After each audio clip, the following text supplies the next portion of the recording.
ಕರ್ನಾಟಕ ರಾಜ್ಯದ ಚಿಕ್ಕಮಗಳೂರು ಜಿಲ್ಲೆಯಲ್ಲಿರುವ ಮಲೆನಾಡಿನ ತಪ್ಪದಲ್ಲಿರುವ ಒಂದು ಪುಟ್ಟ ಪಟ್ಟಣ. ಶ್ರೀ ಶಾರದಾಂಬೆಯ ದೇಗುಲಕ್ಕೆ ಹೆಸರುವಾಸಿಯಾಗಿರುವ ಈ ಪಟ್ಟಣವು ಕರ್ನಾಟಕದ ಪವಿತ್ರ ನದಿ ತುಂಗಾ ನದಿಯ ದಡದಲ್ಲಿದೆ. ಶೃಂಗೇರಿ ಶಾರದಾ ಪೀಠ ಎಂದೇ ಕರೆಯಲಾಗಿರುವ ಈ ಸ್ಥಳ 1200 ವರ್ಷಗಳಷ್ಟು ಹಳೆಯದಾದ ದೇವಾಲಯ ಇದಾಗಿದೆ. ಆದಿಶಂಕರಾಚಾರ್ಯರು ತಮ್ಮ ಶಿಷ್ಯರಿಗೆ ವಿದ್ಯಾಭ್ಯಾಸಕ್ಕಾಗಿ ಈ ಜಾಗವನ್ನು ಆರಿಸಿಕೊಂಡಿದ್ದರು. 12 ವರ್ಷಗಳ ಕಾಲವೇ ಶಂಕರಾಚಾರ್ಯರು ಈ ಜಾಗದಲ್ಲೇ ಇದ್ದರು ಎಂಬ ಇತಿಹಾಸ ಉಂಟು. ನಂತರ ಅವರು ಉತ್ತರ ಭಾರತ, ಪೂರ್ವ ಭಾರತ ಹಾಗೂ ಪಶ್ಚಿಮ ಭಾರತಗಳಲ್ಲಿ ಮಠಗಳನ್ನು ಸ್ಥಾಪಿಸಿದರು. ಹೀಗೆ ಆದಿಶಂಕರಾಚಾರ್ಯರು 4 ದಿಕ್ಕುಗಳಲ್ಲಿ 4 ದೇವಾಲಯಗಳನ್ನು ನಿರ್ಮಿಸಿದ್ದಾರೆ.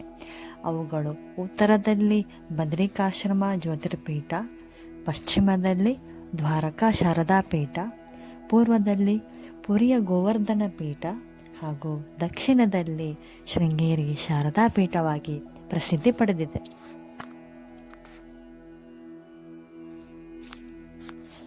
ಶೃಂಗೇರಿ ದೇವಾಲಯದ ಮಹತ್ವವೇನು ತಿಳಿಯೋಣ ಬನ್ನಿ. ಶಿವನು ಸ್ಫಟಿಕದ ಚಂದ್ರಮೌಳೇಶ್ವರ ಲಿಂಗವನ್ನು ಶ್ರೀ ಆದಿಶಂಕರಾಚಾರ್ಯರಿಗೆ ಉಡುಗೊರೆಯಾಗಿ ನೀಡಿದ್ದನೆಂದು ನಂಬಲಾಗಿದೆ. ಈಗಲೂ ಆ ಲಿಂಗವನ್ನು ಭೇಟಿ ಮಾಡಬಹುದು ಮತ್ತು ಪ್ರತಿ ಶುಕ್ರವಾರ ರಾತ್ರಿ 8:30ಕ್ಕೆ ಲಿಂಗಕ್ಕೆ ಚಂದ್ರಮೌಳೇಶ್ವರ ಪೂಜೆಯನ್ನು ಮಾಡಲಾಗುತ್ತದೆ. ಹಾಗೂ ಶಾರದಾಂಬಿಕಾ ದೇವಿಯು ಉಭಯ ಭಾರತಿಯಾಗಿ ಭೂಮಿಗೆ ಬಂದ ಸರಸ್ವತಿ ದೇವಿಯ ಅವತಾರ ಎಂದು ನಂಬಲಾಗಿದೆ. ಅವಳನ್ನು ಪೂಜಿಸುವುದರಿಂದ ಪಾರ್ವತಿ, ಲಕ್ಷ್ಮಿ, ಸರಸ್ವತಿಯ ಜೊತೆಗೆ ಬ್ರಹ್ಮ, ಶಿವ ಮತ್ತು ವಿಷ್ಣುವಿನ ಆಶೀರ್ವಾದವನ್ನು ಪಡೆಯಬಹುದು ಎಂದು ಜನರಲ್ಲಿ ನಂಬಿಕೆ ಇದೆ. ಇಲ್ಲಿ ನಡೆಯುವ ಅಕ್ಷರಾಭ್ಯಾಸವನ್ನು ಪವಿತ್ರ ಮತ್ತು ಸಾರ್ಥಕವೆಂದು ಹೇಳಲಾಗುತ್ತದೆ.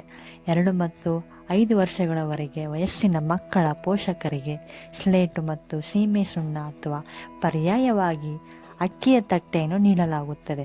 ಅದರ ಮೇಲೆ ತಮ್ಮ ಮಕ್ಕಳಿಗೆ ಉತ್ತಮ ಜ್ಞಾನ ಮತ್ತು ಶಿಕ್ಷಣವನ್ನು ನೀಡಲು ಸರಸ್ವತಿ ದೇವಿ ಮತ್ತು ಗುರುವನ್ನು ಪ್ರಾರ್ಥಿಸುತ್ತಾರೆ.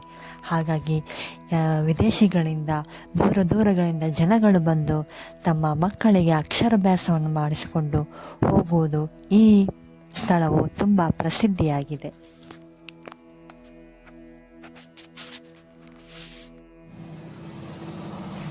ಶೃಂಗೇರಿ ಶಾರದಾ ಪೀಠ ಅಥವಾ ಮಠವು ಶ್ರೀ ಶಾರದಾಂಬಾ ದೇವಸ್ಥಾನದ ದಕ್ಷಿಣಕ್ಕೆ ತುಂಗಾ ನದಿಗೆ ಅಡ್ಡಲಾಗಿ ನರಸಿಂಹವನದಲ್ಲಿದೆ. ವಿದ್ಯಾತೀರ್ಥ ಸೇತುವೆ ಎಂದು ಕಾಲುವೆ ಸೇತುವೆ 2 ಬದಿಗಳನ್ನು ಸಂಪರ್ಕಿಸುತ್ತದೆ. ಶೃಂಗೇರಿ ಶಾರದಾ ಪೀಠವನ್ನು ದಕ್ಷಿಣಾಮಯ ಶೃಂಗೇರಿ ಶಾರದಾ ಪೀಠ ಎಂದು ಸಹ ಕರೆಯುತ್ತಾರೆ.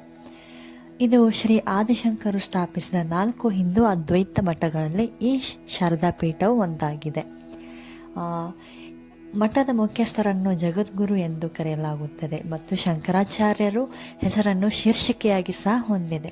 ಪ್ರಸ್ತುತ ಶೃಂಗೇರಿ ಶಂಕರಾಚಾರ್ಯ ಶ್ರೀ ಭಾರತೀ ತೀರ್ಥ ಸ್ವಾಮೀಜಿ ಅವರು ಜಗದ್ಗುರು ವಿಧುಶೇಖರ ಭಾರತಿಯವರನ್ನು ಉತ್ತರಾಧಿಕಾರಿಯಾಗಿ ನಾಮಕರಣ ಮಾಡಿದ್ದಾರೆ. ಶೃಂಗೇರಿ ಎಂಬ ಹೆಸರು ಋಷ್ಯಶೃಂಗಗಿರಿ ಎಂಬ ಹೆಸರಿನಿಂದ ಬಂದಿದ್ದು, ಇದು ಋಷಿ ವಿಭಾಂಡಕ ಮತ್ತು ಅವನ ಮಗ ಋಷ್ಯಶೃಂಗನ ಆಶ್ರಮವನ್ನು ಹೊಂದಿದೆ ಎಂದು ನಂಬಲಾಗಿದೆ. ರಾಮಾಯಣದ ಬಾಲಖಂಡದ ಒಂದು ಸಂಚಿಕೆಯಲ್ಲಿ ವಸಿಷ್ಠನು ಋಷ್ಯಶೃಂಗನು ಹೇಗೆ ಬರಪೀಠದ ರೋಮವಾದ ರಾಜ್ಯಕ್ಕೆ ಮಳೆಯನ್ನು ತಂದನೋ ಹಾಗೆಯೇ ಈ ಶೃಂಗೇರಿಗೆ ಋಷ್ಯಶೃಂಗ ಎಂಬ ಹೆಸರಿನಿಂದ ಬಂದಿದೆ. ದಂತಕಥೆಯ ಪ್ರಕಾರ ಶ್ರೀ ಆದಿಶಂಕರು ತಮ್ಮ ಶಿಷ್ಯರಿಗೆ ಉಳಿದುಕೊಳ್ಳಲು ವಿದ್ಯಾಭ್ಯಾಸವನ್ನು ಹೇಳಲು ಈ ಶೃಂಗೇರಿ ಜಾಗವನ್ನು ಆಯ್ಕೆ ಮಾಡಿಕೊಂಡಿದ್ದರು.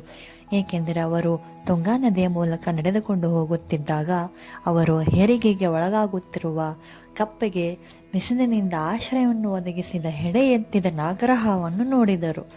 ಹಾಗಾಗಿ ಆ ಶಂಕರಾಚಾರ್ಯರು ತಾವು ತಮ್ಮ ಶಿಷ್ಯರಿಗೆ ವಿದ್ಯಾಭ್ಯಾಸವನ್ನು ಹೇಳಿಕೊಡಲು ಶೃಂಗೇರಿ ಜಾಗವನ್ನು ಆಯ್ಕೆ ಮಾಡಿಕೊಂಡಿದ್ದರು. ಇದು ನೈಸರ್ಗಿಕ ಶತ್ರುಗಳು ಮತ್ತು ತಮ್ಮ ಸಹಜತೆಯನ್ನು ಮೀರಿ ಹೋದ ಸ್ಥಳದಿಂದ ಆಶ್ಚರ್ಯಚಕಿತರಾದ ಅವರು 12 ವರ್ಷಗಳ ಕಾಲವೇ ಇಲ್ಲಿ ವಾಸವಿದ್ದರು ಎಂದು ಇತಿಹಾಸ ಉಂಟು. ಶೃಂಗೇರಿಯಲ್ಲಿ 40ಕ್ಕೂ ಹೆಚ್ಚು ದೇವಾಲಯಗಳಿವೆ.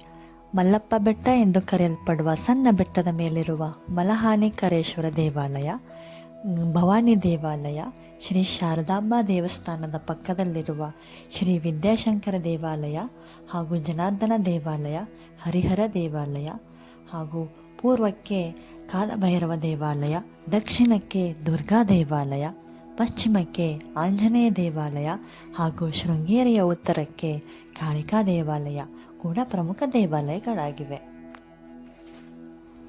ಇದಿಷ್ಟು ಶೃಂಗೇರಿ ಶಾರದಾ ದೇವಾಲಯದ ನಿಜ ಸಂಗತಿಯಾಗಿದ್ದು, ಈ ವಿಡಿಯೋ ನಿಮಗೆ ಇಷ್ಟ ಆದಲ್ಲಿ ಈ ಚಾನಲ್ನ ಸಬ್ಸ್ಕ್ರೈಬ್ ಮಾಡಿ, ಶೇರ್ ಮಾಡಿ.